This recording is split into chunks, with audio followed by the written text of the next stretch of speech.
asengwami likola balingami na ye. Ciel ouvert, ciel ouvert, ciel ouvert, ciel ouvert, ciel ouvert, Ngeko landaka yango,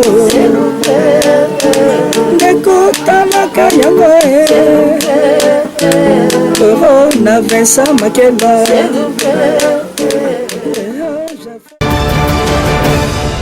Ok, voilà, to pesi binombo te mingi bande konyo se bozo landa biso na République démocratique du Congo pe na 4 coins ya monde. C'est votre humble journaliste le pasteur Flamme d'Angola. Lelo nazalinga imokote. Nazalina confrère nangai évangéliste Cédric Makela, l'homme valable. Bonjour évangéliste Cédric Makela. Bonjour pasteur Flamme d'Angola. Ouais. Golo ça la rage makas na ciel vert. OK. Vraiment la CP makas lo kozonga le sous na plateau par rapport au ça la analyse. On a ba émission tout ça analyse tout ça là qui vraiment ba te belle ba qui édifier. OK. Dès que toloba qui na mona vraiment commentaire ba tout ba appel ba tout ça qui belle ba CP là qui na analyse tout ça là qui honte le lot. Pour la édifier toujours bas ensemble. Voilà, on est là qui évangéliste Cédric Makela, l'homme valable. Naso senga na balandi na biso ciel ouvert TV, bo s'abonner, bo partager, bo liker, pe bo j'aimer ba émission oyo. Lelo tozo lobela. Na sengi na yo ko zapete, zala ka brancher dans ciel ouvert TV, o zala jamais déci na émission ya lelo. Voilà, et lentement et sérieusement to lobela analyse mo que très profond.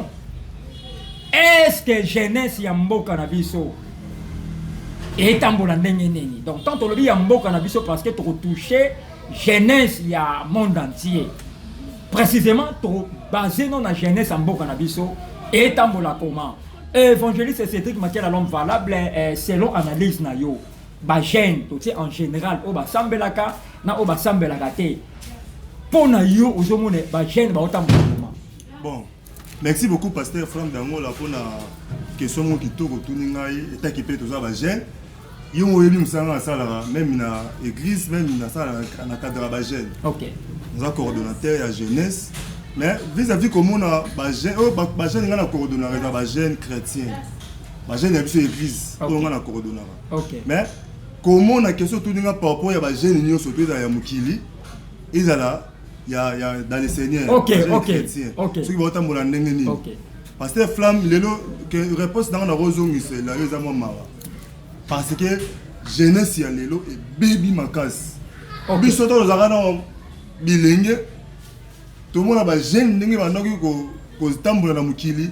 Ata ba jeune wasambela ka tena wasambela ka to mona ki. Différence c'est là qui. Mais lelo to yebe différence c'est surtout ba jeune chrétien na ba jeune on va na mukili. Na mukili. Différence c'est parce que tout le monde a tous dans la bango.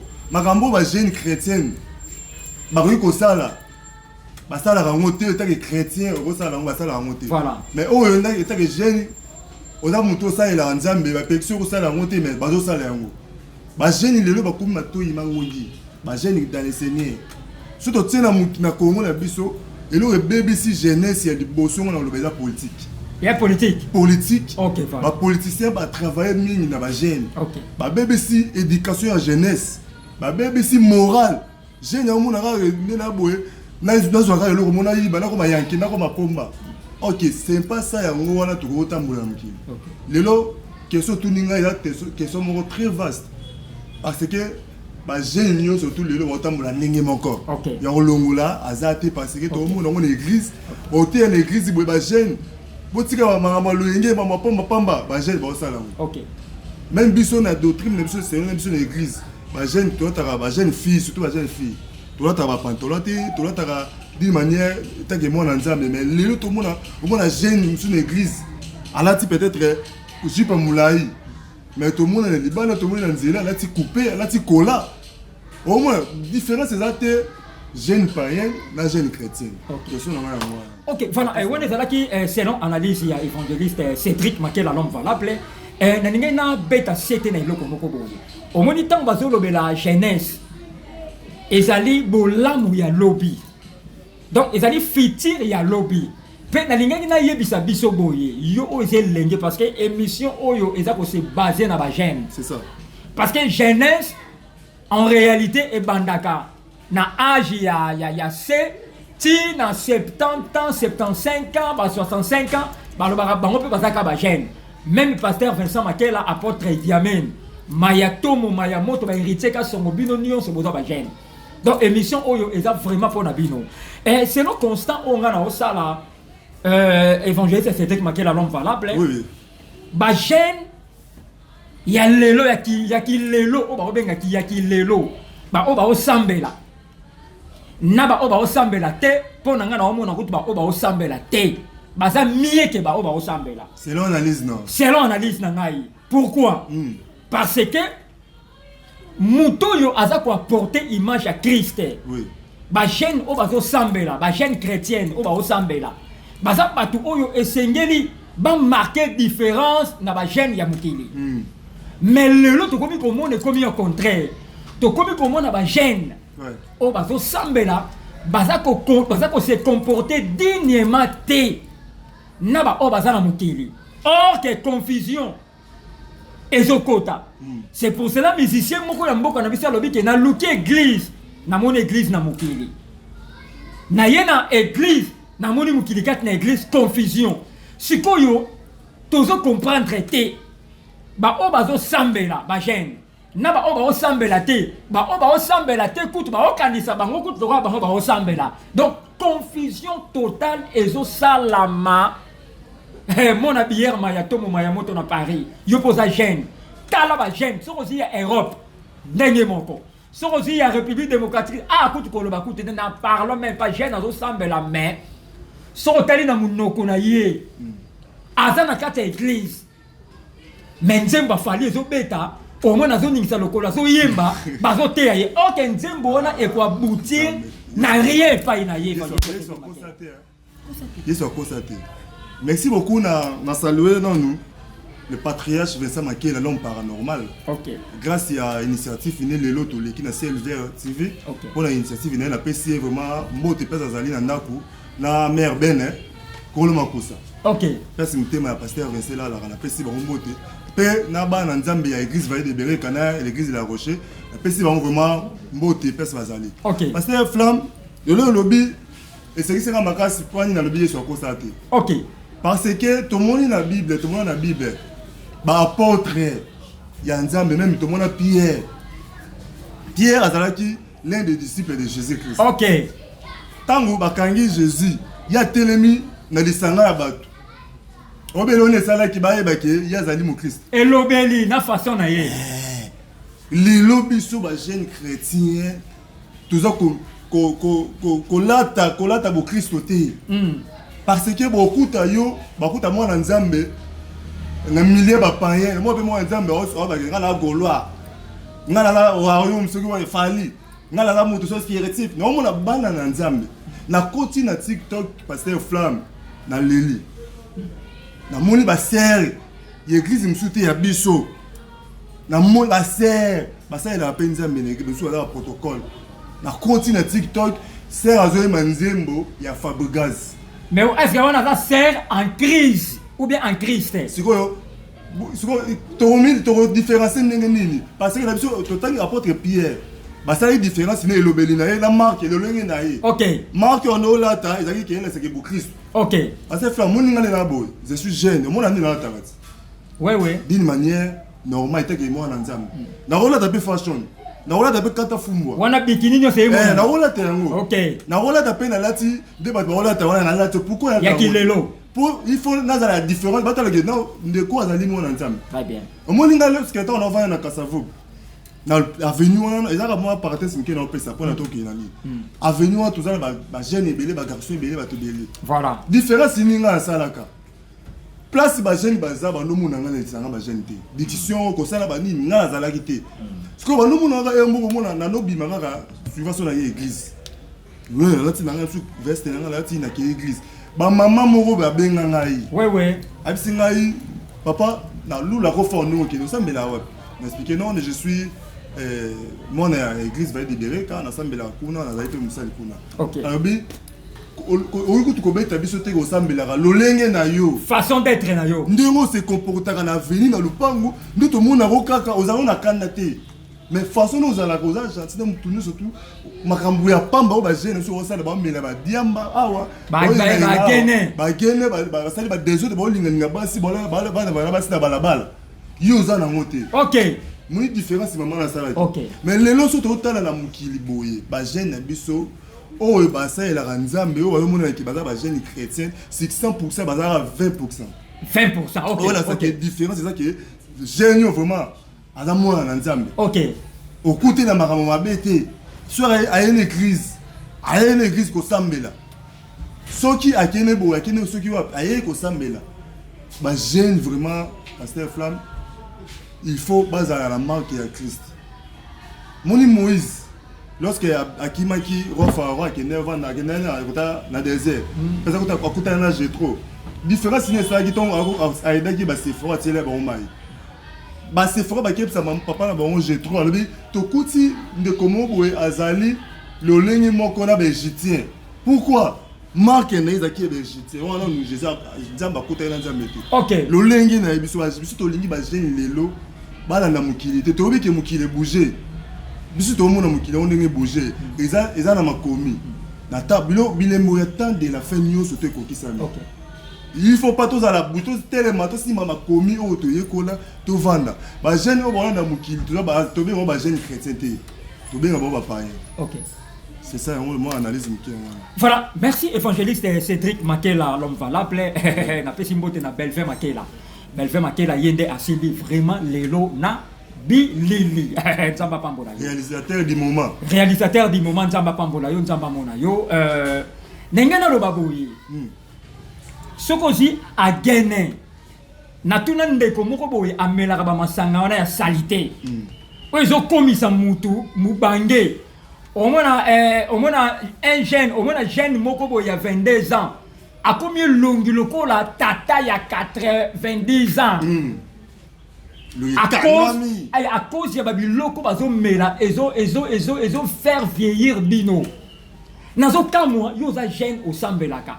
Mais au moins tongo akena nganda ya baakene azomela ok yo za jeune ozobosa na ke mission na yo jeunesse c'est likoloba bolamu ya lobby donc ozana avenir moko meilleur mais ozokamu isanga oyebi ke même si on cigarette bakomi na carton à cigarette balobi fumer est préjudiciable à la santé bakomi bakomi komela et bebisaka nzoto mais batu tellement baza ba ignorant batu tellement balekeli satana mayele bazo melaka yango kaka na ina yebisa yo jeune ozolandanga atozo lia bien soko melaka diamba atozo lia bien soko melaka ba gene yebaka yango ezolia onini mukie ato lia ka bien mais le ko les hommes sanga ezo détruire batu soko si a gene au tien mon mabele aussi admettre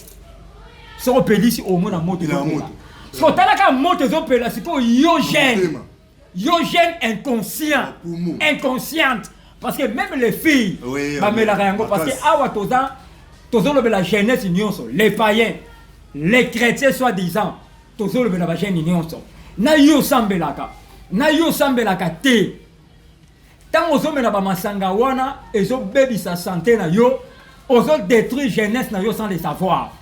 En plus elo comme singa na kamwaka yo za jeune osambelaka faut un modèle bible bi ezo recommander biso to za la modèle mais nazo kama yo sambelaka mais tala mobali yo za na ye mobali na hote mobali ya batu mais est-ce que yo na kitoko yo za nango oringo linga mobali ya yo moko te okolinga mobali ya yo moko te oringo za la sérieuxité na vie na yo yonde kozo tala ngai olinga basi ya bato est-ce que oringo luka mwasi oya yo moko te elonga na kamwaka et na bato biso azolinga mwasi ya mutu mwasi na répondre habité naza occupé mais ozolanda ye kaka ebi ke ça mabe eza mabe nazo yebisa yo eza na bato musu soko lingi mwasi na ye ozili babe nzamba obeta yo okota na sama bele keba na kolinga basi ya bato soki jeune olingi avenir na yo eza la meilleure Il faut être discipliné sur tous les plans.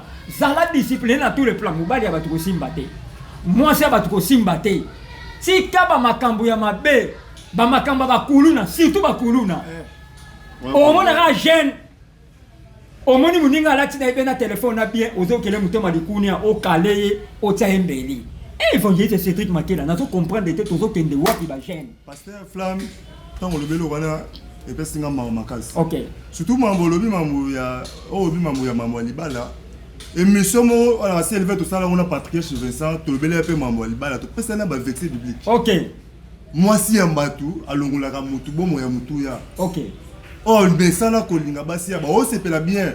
Ozo li futi na. Mais les boules les adore dit kufa. Pasteur Flamme, c'est regrettable.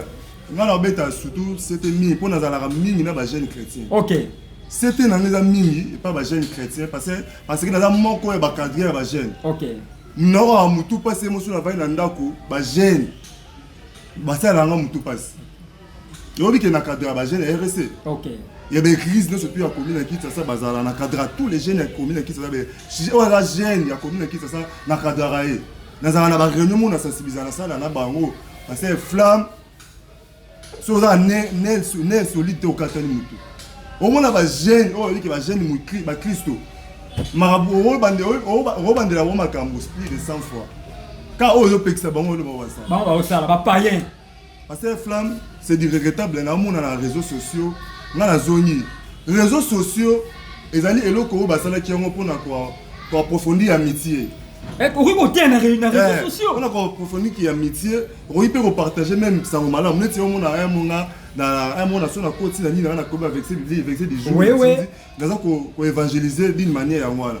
Mais lelo ba jeune soit disant ba jeune no bi soit disant ba jeune chrétien, no ba chrétien, to ba frère, to ba sœur.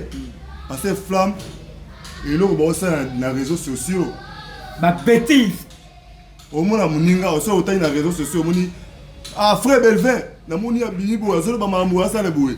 Yo pe jeune chrétien ça codicité. Oui. On dit que ça là. Na tout na sœur mo ba mbandi, auto mbandi mo boue na TikTok sœur ngo. Ay mandi ma témoignage na nga. So asa le mo boue na TikTok ba tout so komika yango. So ki jojo. Ah, parce que Flamme. Ba jeune chrétien surtout ils a basé mibal. So ate vidéo ate son na asi mutema boue. Na tout dans tout bibal banda. Est-ce que ça tient Nzambe? Non, tout na sœur mo wana atia ngo ala sanga na c'est sœur. Est-ce que il a qui sini? Tu auras pas gégé ka bongo. OK. Tu auras gégé. Parce que explication Jésus ote évangéliste la zaki koyemba après explication moyenne tu dois ba bitolo ba munorosika. Wala la sa munorosika. Muto ote jojo ba tu nyo surtout na TikTok so continue ba na nzambo ote yaka. Ce sont des païens, des païens. Pas païens. Na bi sœur wana sœur okota lo la te. OK. Okota lo la te. Parce que même ba sœur wa yemela biso ba to yemela so amina. Ça ko vérifier ba mo amina. Na bi sœur faut alors ba chrétien béré dans la Bible. Ba chrétien béré ya béré ba zara suki ba yoke loko. Ba so vérifier. Yoki comme to gani jojo oyebite ela kisilini. Mbala moko ba ke réseaux sociaux ezali ba sala ki ono elo ba bit ba sala ki yango. Pona ki ya métier en tout sur face Flamme ne to yeba no boy. Rosa musica. No les États-Unis. OK. Ah, moi distance moi tout sur la ni santé ni sali. Ça c'est moi ya bon créer pas relation. Mais lelo ba ko me mela on ndenge mabe ki matière. Au moins là yo obeba na fiancé na yo besoin mon problème. Oui, mais on a réseaux sociaux. Mais bébé il va jouer là. Publier. Il va jouer là. Est-ce que les réseaux sociaux comme tribunal? Ah, c'est ça le problème. Biloko ba sala na ezo no lobika bon na ba chrétienne. Na ba chrétien. Na ba païen, na ba païen. Bon ça les même eloko. Même eloko. Différence c'est ça té? Au côté na réseaux sociaux, na Facebook, mon na sœur en Christ, akani photo, ate mon robe. Ate est-ce qu'on nzembo nani ya fabricant. Ya fabricant. Na nzembo ya nani ya bina filé. Voilà zo tabo. C'est aux païens. Au mon na sœur akani photo, sœur en Christ, na yebi bango. Ba yebi ba mon na PCR, bongo na mutema. Racheter le temps, Jésus revient. Ezali sapote, Jésus oya. Na makambo sala otanga kombo ya Nzambe mo sala makambo susu. O sambisa ma okende li felo be ser. Bongo na mutema. Ser okanga photo, pa publier atiki sima. Akanya ala. Sko sima na oya tiki banani batala. Ce sont des païennes tout fait. Pasteur Flamme, dans les ramis, sur une église, au monde, dernièrement, on a tout ça, décision ma casse. On va serrer la bise église. Ok. Na moni serrer na église ici, à côté de l'équipe. Voilà, serrer dans l'église, dans la famille. On a besoin dans l'église, dans la famille. Allez, qui n'a pas pantalon, on a besoin de serrer. Pourquoi ça là-bas? On a serré en crise. En plus, on a ce protocole, ça il a rendu. Mais pourquoi autant? Eh, baninga na eh. Oh, t'es pasteur, ça la nini. Le problème était, on joue ça bango. Bah, même si papa maman, autant la Bible tout ça c'est en crise. Et ça abomination moi na mobile, moi na moi sur la table ya bana mibale. Moi na mobile jamais reporter habillement ya garçon. Et comment la Bible? Na ebisi wana te bino ngo ça ba tout. Ya mo moni ba église na bino ba bandu ya mingi te. Nécessaire na ebisi na kate na ngene umsika te ebisi oza païen. Obongo na mutema te ose mascara na kombo ya Jésus. Bongo là, na ça que jour là bongo là mutema. OK. Tout ça toujours on a frère Caleb, to ina ba tebele tout ça qui on c'est bongo là mutema. Vraiment, c'est malheureux, pasteur. Ok, pasteur Tetendaya. Pasteur Tetendaya. Maman pasteur Bene Makela. Maman Bijou Konde de Paris. Maman Bijou Konde de Paris. Et nous avons maman Tilde Lema. Boteya, ba jeune malam. Parce que ba jeune, ba otambola na bêtise. Ba jeune, ba otambola na bêtise. Ce qui me tourne des années. Oza na fiancé na le lozo mona pena jeune aza na fiancé na ye ba bandi na denga pasi na yebi so ke so bandi na denga pasi bo sikisa na pasi non linga kutu bozala na chéri na yo bo bandi na tango pasi parce que lobi nzamba opambola ba ba lingi ba moko kuta mais ba lingi kaka aloni lelo oza lokola komi roi pasteur Vincent te ba mono alo de pasteur Vincent oza na ba dipi na yo oza na ba dipi na yo oza na mutuka oza na ba le pango le roi Diami loka apôtre Diami oza déjà na ba école bon ani yo ba na te ke o makolo tambo oza makolo te mais c'est que na appréciaka et pas yangai mon cœur jouer la flageau alinga ngai na étape kaka oyoyo akutanga nango na pauvreté na lata bien sans frisanga te onction nzambe ezali nebiti divine losambo nzamba mona yo moninga ya joué la flageau avec mon bébé que j'aime beaucoup, bébé Miracle. On surtout na divine losambo na joué la flageau na ba nzambe. Oui, parce que ba nzambe. Oui, parce que nzambe différence c'est ça kati na bango. Nazolo ba na maman joué la flageau. Maman divine losambo, bon marqué différence. Botika laka kotenga mate. Ata ozo tambola oke feti ato yoki musique mukilo zo beta. Tika bango ba yemba ba bina yo bina te marqué différence. Parce que ba musique ya mukili et puis ça litomba te. Musique ya mukili e pambola yo te. Et ça pena ba musique monsieur ya nzambe et puis ça nango litomba te zali. Mais ezana ba musique monsieur ya nzambe so zo yo kango yo elenge. O senti pena que vie spirituelle na yo zo sani. Et tombwama. Et là, quand on a été évangéliste, c'était l'homme valable. Yo osa jeune ozo sambela. Tambola na discipline, tambola na obanga nzambe. Tika mibali ya bato. Si on a fiancé na yo, neti tala lelo.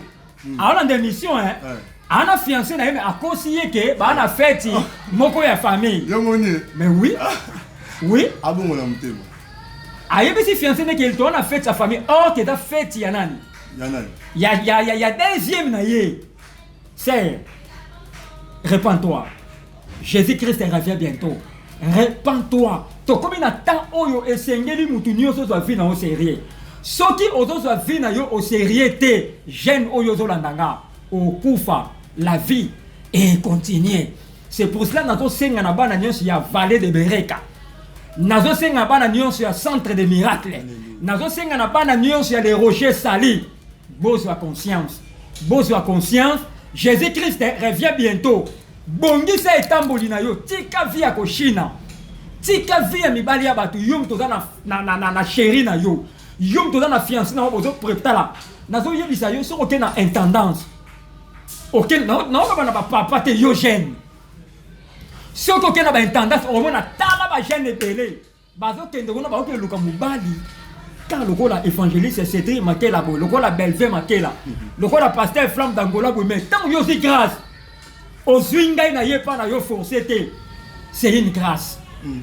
après ça ça de grâce grâce ndenge ezali wana baprotégeaka yango parce que grâce soki ekei okorate grâce ma sœur kangama na fiancé oyo boza na ye koboya ye te mpo azangi mosala koboya ye te mpo omonaki na erreur moko boye sambela mpo na ye mokili eza ya kobeba évangéliste Cédric Makela. Merci beaucoup pasteur Flamme Dangola au lobby vraiment kitoko nga comme conseil moke na kobakisa etake bagene bayoka eloba nzambe ok bavandaka vraiment bayoka eloba nzambe bakota te okoti na église bamona nzoto oyo na église mais esprit no eza na TikTok po eza basere ebele akoti na église aza na WhatsApp bakoteya ye na WhatsApp aza na église avandi na basala nzambe mais aosolola na États-Unis mopagano keti esprit na ye eza na France bagene bakotela momi ntango oya na église oya dans le Seigneur faut kotisa nzoto no okotisa vino mobima na église donc nyonso ya yo nyonso yo po ntango barévélation ebima basala nzambe mpona sepela mingi surtout ntango pasteur versate yaka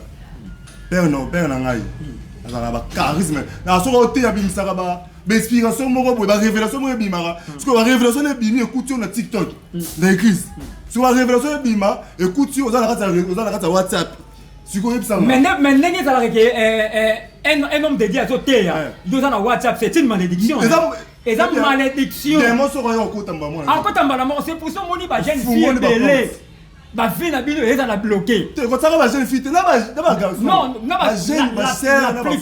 la plupart bato oyo bazodétruire eza général en général nazalaka na bajeune oui toyebi mais eza makela aza jeune la plupart évangile Cédric Makela soki otali la plupart ya bana basi na bana mibali bato basalaka mabe mingi eza bana basi oui wana eyeba non parce que mokili ebeba mpona basi so basi te bamemela biso mbuma te mokili enge ebeba te soki mwasi moto abebisa mission ya miso comprendre akati ema swiki force nesile mpona basi mais kaka bango wana bamonaka résurrection ya Jésus bango bamonaka ke Jésus asekui mais différence entre le monde et pas ça la différence mais vraiment passer flamme analyse na biso za kitoko mais à la prochaine fois to holandela ngo to vraiment presque na suka nga comme conseil on a kopesa bandeko nga na se bazar mingi et pas surtout na beta c'était côté ba jeune chrétien balanda nzela ba papa ba ote ya bango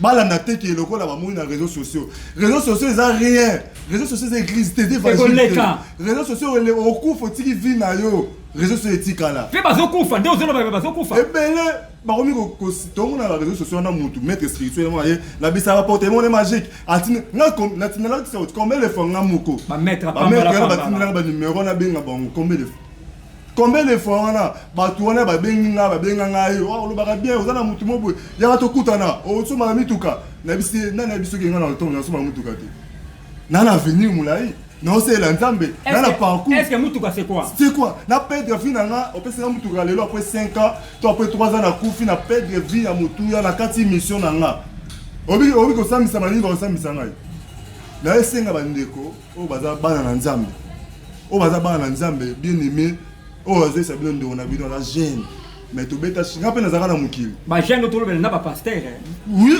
mais nga aza nani mosala nzambe terre à terre moi aussi je suis ministre de Dieu yo mpe oza pasteur tobela en général tobelaka bajeune te bafrère simple donc soko bandi na 1 an ti okoma na ba 65 à 70 ans eka toza pasteur archibishop so ozotambola na via des ordres répands-toi parce que tout le monde a jeune serviteur monsieur ba showbiz bata homosexuel tout le monde ba fait oui pasteur vraiment jeune le nga mais na akoma le moisi ya mobali c'est pas bien aimé ozo kangai répands-toi Jésus revient bientôt kolela causer comme trop tard te le là pauvre nani riche akenaki amonaki pauvre Lazare na tolo ya papa riche et comme il trop tard asenga papa bomati na pauvre Lazare akende kobondela bandeko na ye bakende oteya bango bazonga ese bango eza trop tard baza kuna bakutana na basali ya nzambe baoteya bango bozela te koma trop tard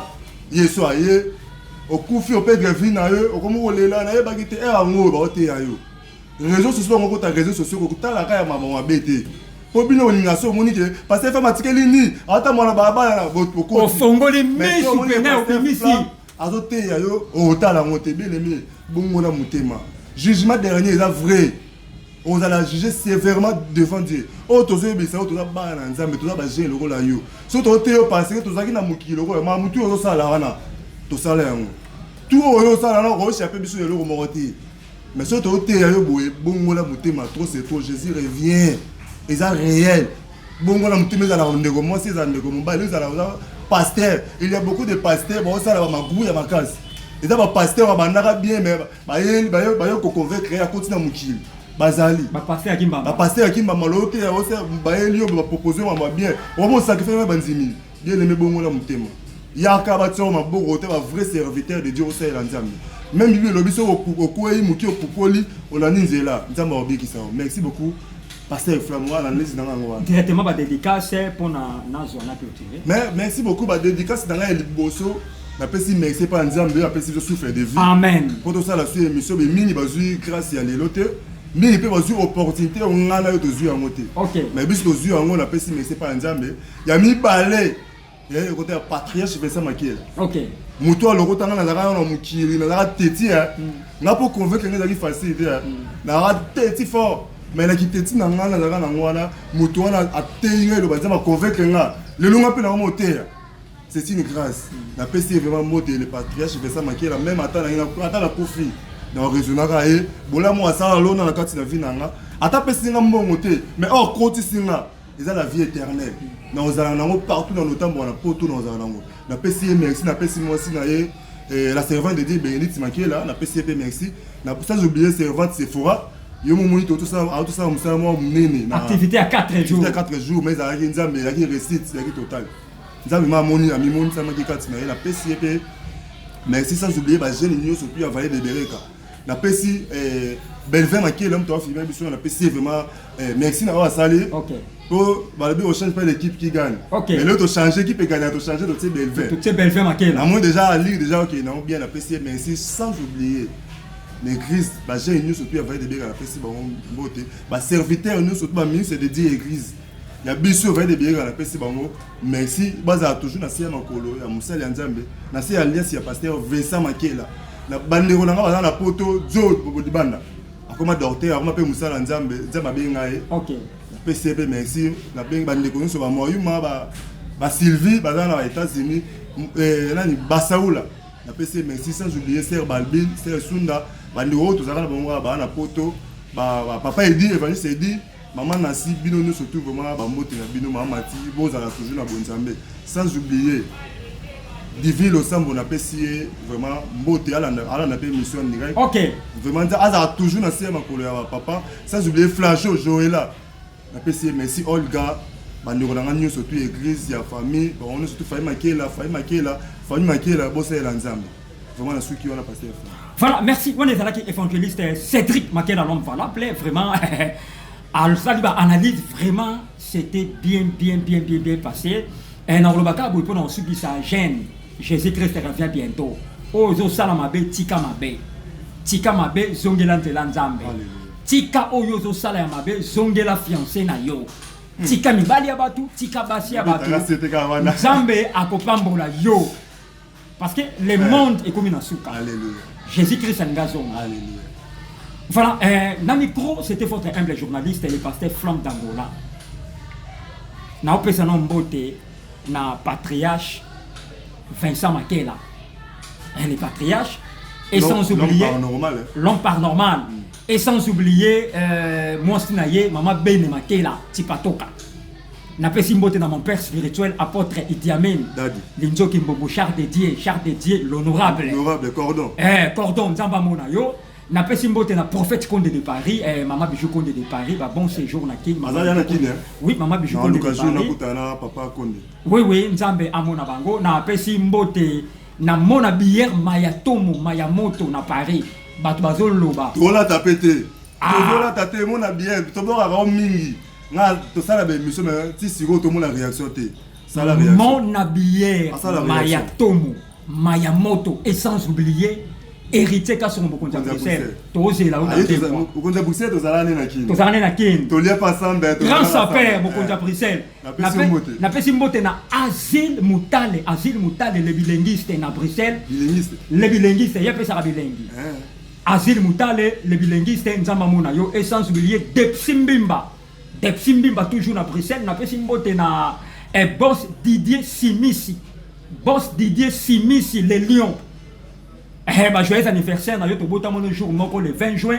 Nzamba Monayo, boss Didier Simisi, to ose la yo pour ma sole banda. Vinciane Kouke, fille à question. N'a pas simbote na mon cœur que j'aime beaucoup. Joëlla Flageau, maman de mon bébé, bébé Miradi, le bébé de Pasteur Flamme, la star du moment, n'a pas simbote dans mon avocat, Maître Julio Consolata, Maître Daniel Toumba, Maître Idi Amin, Maître Melchisedek Kipanzu, mon avocat Cambès, n'a pas simbote dans mon partenaire de l'X, JC Toumba, n'a pas simbote na Fabrice Kimpala, Lauriane Lukaya Kimpala, Nzamba Monayo.